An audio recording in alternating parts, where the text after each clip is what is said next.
La pradera verde. Nota introductoria. La siguiente narración singular, o registro de impresiones, fue descubierta bajo circunstancias tan extraordinarias que merecen una descripción minuciosa. En la noche del miércoles 27 de agosto de 1913, cerca de las 8:30, la población de la pequeña villa costera de Potawatomi, Maine, Estados Unidos, fue despertada por un estallido de truenos, acompañados de cegadores rayos. Las personas que vivían cerca de la costa pudieron ver una enorme bola de fuego disparada desde el cielo hacia el mar, que levantó una prodigiosa columna de agua.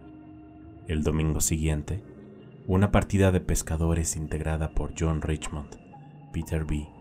Carr y Simon Canfield atraparon en su jávega una masa de roca metálica que arrastraron hasta la costa. Pesaba 160 kilogramos y parecía, según dijo el señor Canfield, como una pieza de chatarra. La mayoría de los habitantes coincidieron en que este pesado objeto no era otro que la bola de fuego que había caído del cielo 4 días antes. Y el Dr. Richmond M. Jones, la autoridad científica local, reconoció que debía ser un aerolito o piedra meteórica. Cuando lo quebraron para enviar muestras a un investigador experto en Boston, el Dr. Jones descubrió incrustado en el interior de la semimetálica masa el extraño libro que contenía el siguiente relato, el cual aún se encuentra bajo su poder. Formalmente, el descubrimiento parece una carpeta de apuntes de unos 13 por 8 centímetros, con 30 hojas. En el material, empero, presenta marcas peculiares. Las caras eran aparentemente de alguna oscura y pétrea sustancia desconocida para los geólogos, irrompible por cualquier medio mecánico. Ningún agente químico parecía actuar sobre ellas. Las hojas eran muy similares, salvo que de color más claro y tan inmensamente delgadas como para ser flexibles. Todo estaba encuadernado a través de algún proceso que no quedó muy claro para aquellos que lo observaron. Un proceso que incluía la adhesión de la sustancia de las hojas a la de las caras. Estas sustancias ya no podían separarse, ni tampoco las hojas podían rasgarse, por más fuerza que se emplease. La escritura está en griego, de la más pura calidad clásica, y varios estudiantes de paleografía declararon que los caracteres están hechos a mano y en cursiva, utilizados aproximadamente en el siglo II a.C. Había poco en el texto para determinar la fecha. El modo mecánico de escritura tampoco podía ser deducido, más allá del hecho que debió asemejarse a nuestro actual pizarrón y gises. Durante el curso de los esfuerzos de investigación, realizados más tarde por el profesor Chambers de Harvard, varias páginas, en mayor medida las de la conclusión de la narración, estaban a punto de borrarse completamente antes de ser leídas. Una circunstancia cercana al daño irreparable. Lo que quedó del contenido fue transcrito al griego moderno por el paleógrafo Rutherford y en esta forma enviado a sus traductores. El profesor Mayfield del Instituto de Tecnología de Massachusetts, quien examinó las muestras de la extraña roca, declaró que era un verdadero meteorito, una opinión en la que el Dr. von Winterfeld de Heidelberg, encarcelado en 1918, acusado de ser un enemigo extranjero peligroso, no concordó. El profesor Bradley del Colegio de Columbia adoptó una postura menos dogmática, señalando que ciertos componentes absolutamente desconocidos estaban presentes en grandes cantidades y advirtió que aún no era posible hacer una clasificación. La presencia, naturaleza y mensaje del extraño libro ofrecían un problema trascendental que ninguna explicación se podía siquiera sugerir. El texto, tanto como pudo ser preservado, es reproducido aquí, tan literal como nuestro lenguaje lo permite, con la esperanza de que algún lector, eventualmente, pueda vislumbrar alguna interpretación y resolver uno de los más grandes misterios científicos de los años recientes. El relato. Era un lugar estrecho y estaba solo. De un lado, más allá de un margen de vívido y ondulante verde, estaba el mar, azul, brillante y agitado, y emanando exhalaciones de vapor que me intoxicaban. Dichas exhalaciones eran tan profusas que, de hecho, me daba una extraña impresión de fusión entre el mar y el cielo, porque los cielos estaban de igual manera azules y brillantes. Al otro lado estaba el bosque, casi tan antiguo como el mar, e infinitamente extendido, tierra adentro. Era muy oscuro, ya que los árboles eran grotescamente enormes y exuberantes, e increíblemente numerosos. Sus troncos gigantes eran de un horrible vedor, que se mezclaban de manera extraña con el estrecho tramo en el cual yo permanecía. A alguna distancia lejana, a mis dos costados, el extraño bosque se extendía hacia la orilla de las aguas, por lo cual borraba por completo la línea costera y encerraba el estrecho tramo. Algunos de los árboles, observé, permanecían en el agua misma, como si estuvieran impacientes por cualquier barrera a su progreso. No vi ningún ser viviente, ni señales de que cualquier cosa viviente, salvo yo mismo, hubiera existido jamás. El mar y el cielo y el bosque me rodearon y transportaron a regiones más allá de mi imaginación. Tampoco había ahí más sonidos, salvo del bosque azotado por el viento y el mar. Mientras estaba en este silencioso lugar, repentinamente comencé a temblar. No sabía cómo había llegado allí y apenas podía recordar cuáles eran mi nombre y mi rango. Sentí que me volvería loco si pudiera entender lo que me estaba acechando. Recordé cosas que había aprendido, cosas que había soñado, cosas que había imaginado y anhelado en alguna otra vida distante. Pensé en las largas noches, cuando miraba las estrellas del cielo y maldecía a los dioses porque mi alma libre no podía atravesar los vastos abismos que eran inaccesibles a mi cuerpo. Conjuré arcaicas blasfemias y terribles sentencias contenidas en el papiro de Demócrito. Pero conforme mis memorias aparecieron, me estremecí en un temor más profundo, pues sabía que estaba solo, horriblemente solo, aunque con cercanos impulsos sensibles de vastedad, de una enigmática clase. Lo que recé jamás lo comprendí ni lo encontré. En la voz de las ondulaciones ramas verdosas, creí poder detectar una especie de odio maligno y demoníaco triunfo. Algunas voces me llamaban la atención, como en un horrible coloquio con aterradoras e impensables cosas que los escamosos cuerpos verdes de los árboles medio ocultaban de la mirada, pero no de la conciencia. La más opresiva de mis sensaciones fue un siniestro sentimiento de alienación, a pesar de que veía cerca de mí objetos que podía nombrar: árboles, hierba, mar y cielo. Sentí que su relación conmigo no era la misma que la de esos árboles, hierba, mar y cielo que había conocido en la otra y difusamente recordada vida. No podía decir cuál era la naturaleza de la diferencia, aunque me sacudió con poderoso terror cuando hizo impresión en mí. Y entonces, en un sitio donde antes no había podido distinguir nada más que el brumoso mar, contemplé la pradera verde, separada de mí por una vasta extensión de agitada agua azul, con ondas tocadas por el sol, aunque también extrañamente cercana. Ocasionalmente podía lanzar una mirada furtiva sobre mi hombro derecho hacia los árboles, pero preferí mirar hacia la pradera verde, la cual me afectó de manera rara. Pasó mientras mis ojos estaban fijos sobre esta singular zona, que por primera vez sentí la tierra en movimiento debajo de mí. Inició con una especie de palpitante agitación que contenía la diabólica sugerencia de un acto consciente.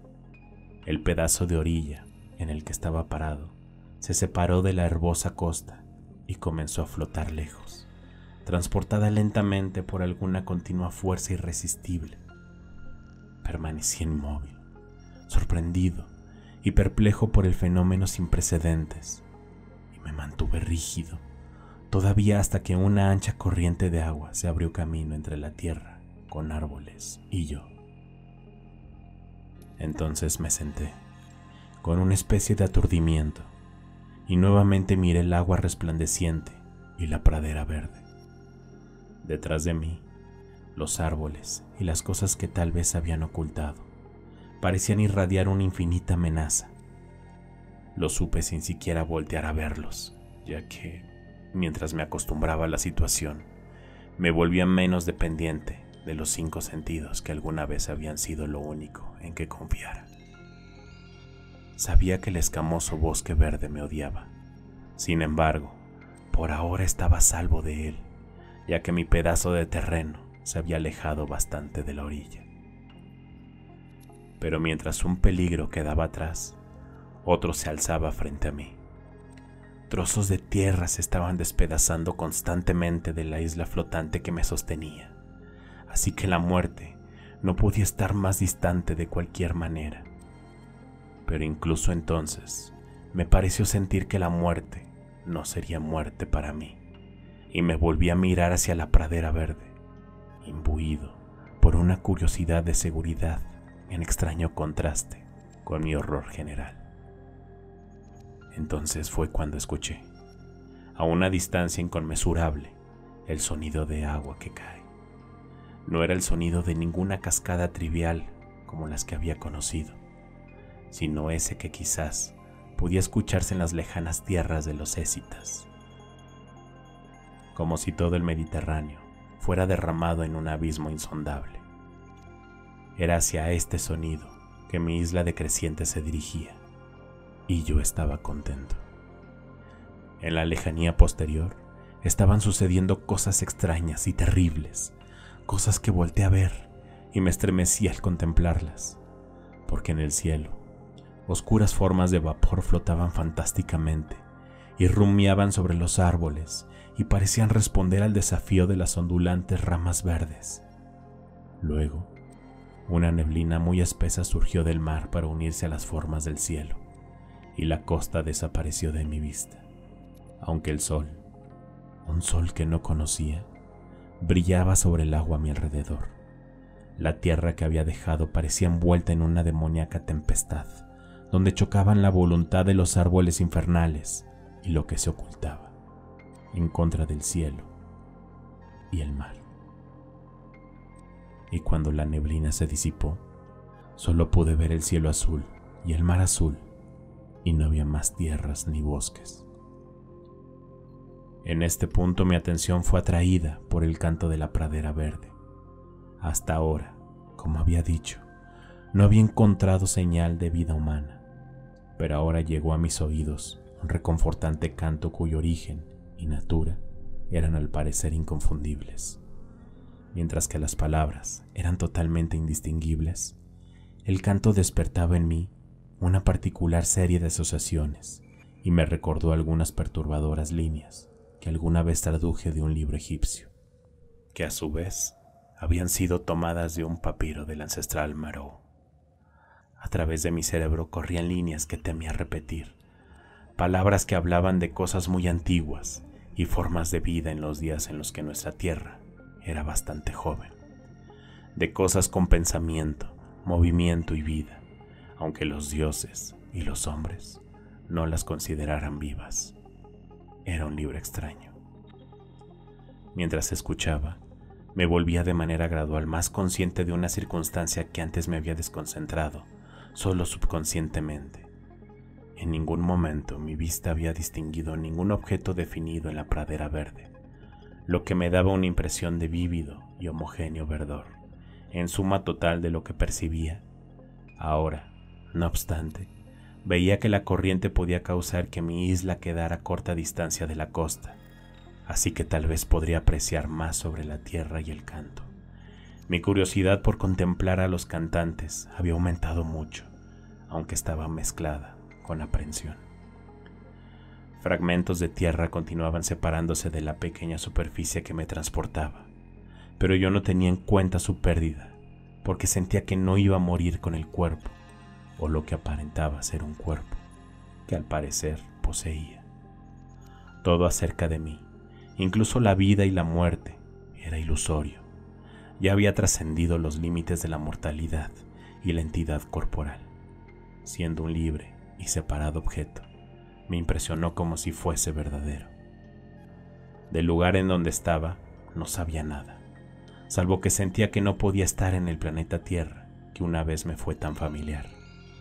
Mis sensaciones, aparte de una especie de obsesivo terror, eran aquellas de un viajero que acababa de embarcarse en un interminable viaje del descubrimiento.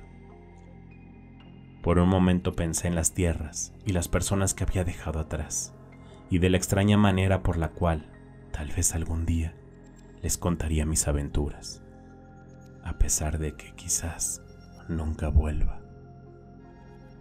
Ahora está flotando bastante cerca de la pradera verde, así que las voces eran claras y distinguibles, pero a pesar de que sabía varios idiomas, no podía interpretar las palabras del cántico.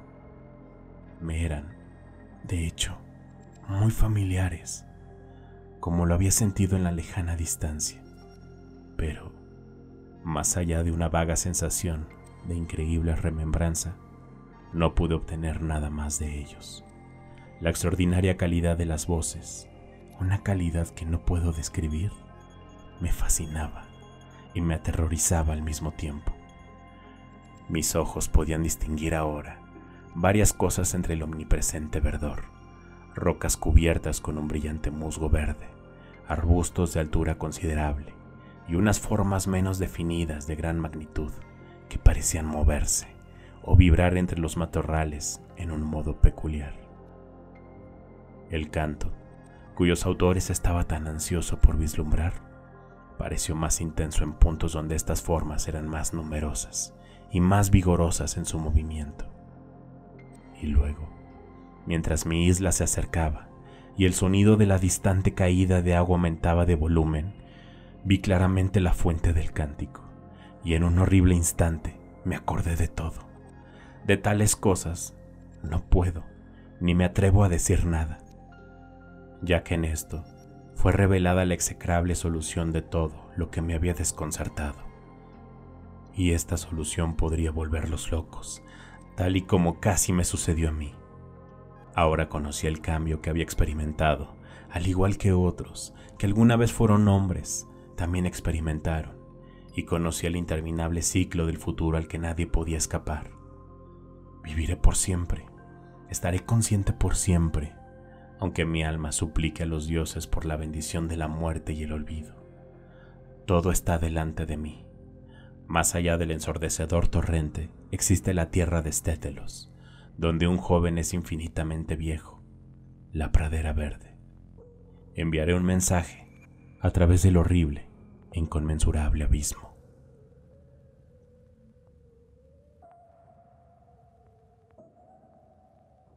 En este punto, el texto se vuelve ilegible.